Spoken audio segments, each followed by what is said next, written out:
उस तत्व ज्ञान जो गीता जी के अध्याय नंबर 4 के मंत्र 32 में कहा कि उस परमात्मा की मुख्य वाणी में, उस परमात्मा पूर्ण सच्चिदानंद घन ब्रह्म पूर्ण परमात्मा के मुख्य ज्ञान में अर्थात उस तत्व ज्ञान में उन्हें अपने मुख से जो बोला है उसके आधार से और उन्होंने जो लीलाएं की हैं वो आपको सुनाते हैं। अब ये जो ब्रह्मा विष्णु महेश के पूज्य पिताजी हैं वो काल है। गीता जी के अध्याय नंबर 11 के मंत्र 32 में कहा है कि अहम काल अस्मि, मैं काल हूं। ये देखिएगा श्री मद् भगवत गीता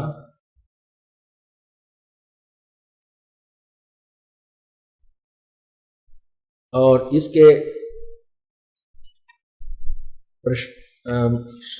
अध्याय नंबर 11 के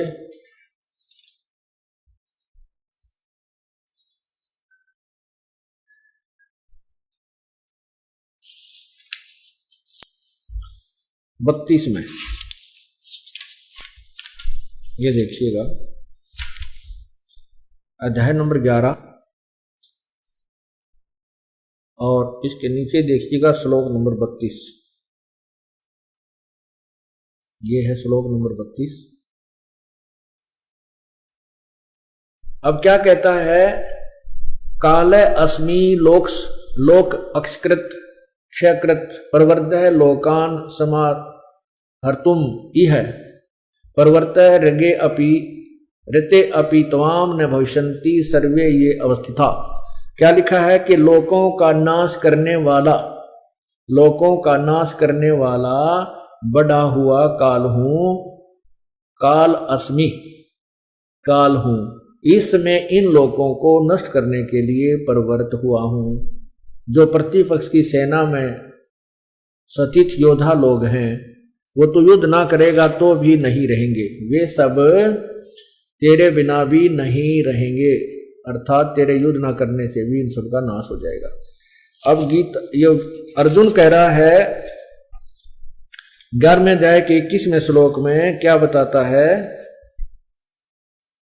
ये देखिएगा। आंखों देखा हाल अर्जुन देख रहा है उस बड़े हुए काल को। ये देखिएगा 21 में, वे ही देवताओं के समूह आप में प्रवेश करते हैं और भयभीत होकर हाथ जोड़कर आपके नाम और गुणों का उच्चारण करते। महर्षि और सिद्धों के समुदाय कल्याण हो स्वस्ति कल्याण हो ऐसा कहकर उत्तम उत्तम स्तोत्रों द्वारा आपकी स्तुति करते हैं। और फिर क्या कहते हैं,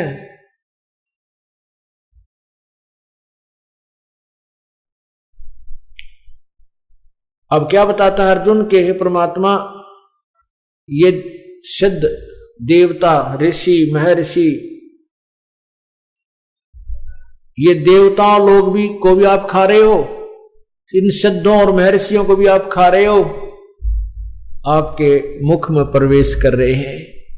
तब ये कहता अर्जुन मैं तो काल हूं भाई, सबको खाने के लिए आया हूं, मैं नहीं छोड़ूं किसी को भी। तो कहने का भाव ये है, ये काल है और ये काल डरे करतार से जय जय जय जगदीश जोरा जोड़ी जाड़ता पगरज डार सी से।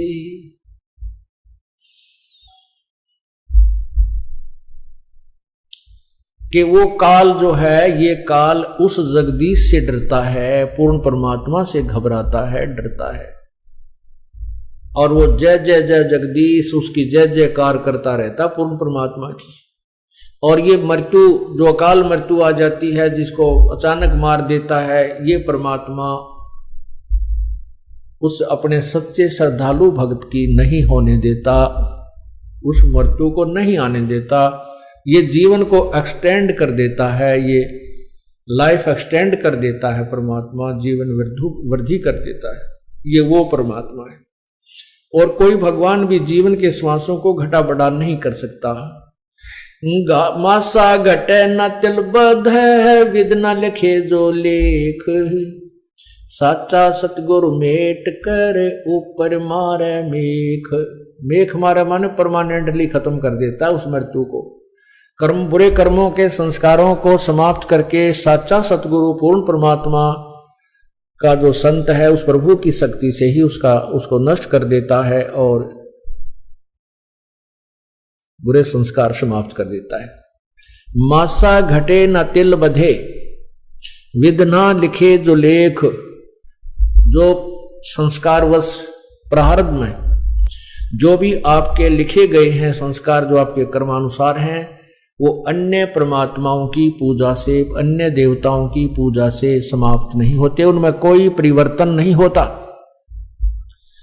और साचा सतगुरु मिटा करके ऊपर मारे मेघ, अर्थात परमानेंटली उनको खत्म कर देता है। बुरे संस्कारों में को समाप्त करके शुभ संस्कार लिख देता है। शुभ संस्कार जैसे आपके बनवाए जा रहे हैं कर्मों से होते हैं कि वो शुभ कर्म कर्मों से किए जाते हैं, शारीरिक क्रियाओं से होते हैं। ये सब शारीरिक क्रियाएं हैं, जबान से, श्वास से, हाथ से, सेवा से, सिमरण से, दान से, ये सब क्रियाओं से वो करा के फिर आपके शुभ कर्मों को लिख देता है, अशुभ को नष्ट कर देता है। ये पूर्ण परमात्मा में